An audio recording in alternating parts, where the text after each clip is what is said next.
औज़ुबिल्लाहिमिनश्शैतानिर्रजीम बिस्मिल्लाहिर्रहमानिर्रहीम अस्सलाम वालेकुम दोस्तों की हाल चाल ठीक ठाक हो।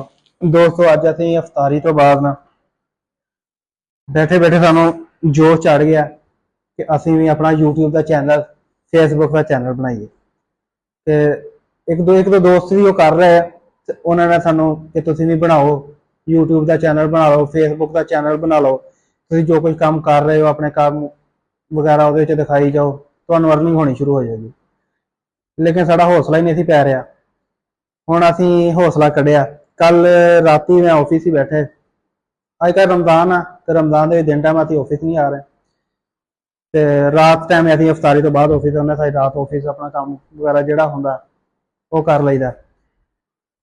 ते ऑफिस च बैठे कल मैं फिर पंगे लए इहदे नाल फेसबुक नाल ते अकाउंट बना लिया अपना वो बनाया तो बाई चांस किस्मत सीधी सी वो मोनीटाइज भी होया पिया खुद ही पहले ही हर चीज़ हुई पई ओहदी।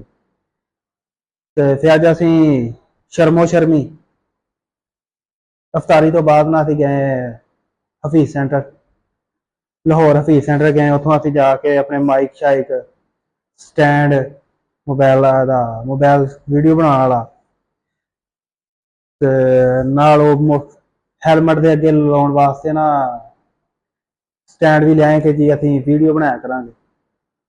हुण देखो कि कित्थे तक असीं कामयाब होने हैं बना सकते हैं असीं कि नहीं ये साडे वस की गल हैगी या नहीं हैगी। वैसे तो सानूं देखण दुखण तो यही लगता है कि बंदा वेला होवे जिहड़ा जिहदे कोल खुला टाइम होवे कोई काम कार ना होवे वो बंदा ये काम कर सकता है। लेकिन साडे कोल काम होवे तो सानूं ना दिन का पता ना रात का पता। लेकिन हुण जिद्दां रमजान चल रहा रमजान च सारा कारोबार ही स्लो आ जिहड़ा जिहड़ा भी चल रहा सारे कारोबार ही स्लो आ। सारा स्टाफ रूम ते पिया वेले बिल्कुल असीं भी वेले ते अफतारी के बाद ही थोड़ी देर ऑफिस वगैरह आण के जिहड़े अपने काम कुम हुंदे कर लईदे।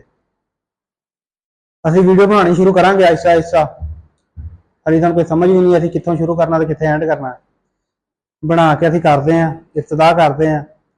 फिर तुसीं अगर कोई चीज़ पसंद आवे तुहानूं लाइक कमेंट ते शेयर वगैरह करना चाहो तो कर सकते हो ना करो तो तुहाडी मर्जी।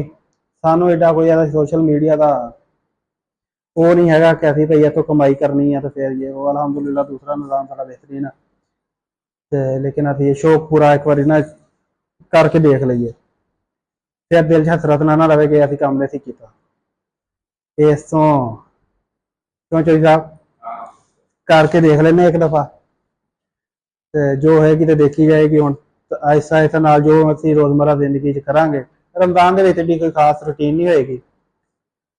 रोज़ा रख लिया तो सौ लिया सैरी कर लई तो सो नमाज पढ़ के सो गए जोर उठे जोर पड़ी फिर सो गए बस दिन टाइम सोना तो रात टाइम जागना यह रूटीन है फिलहाल।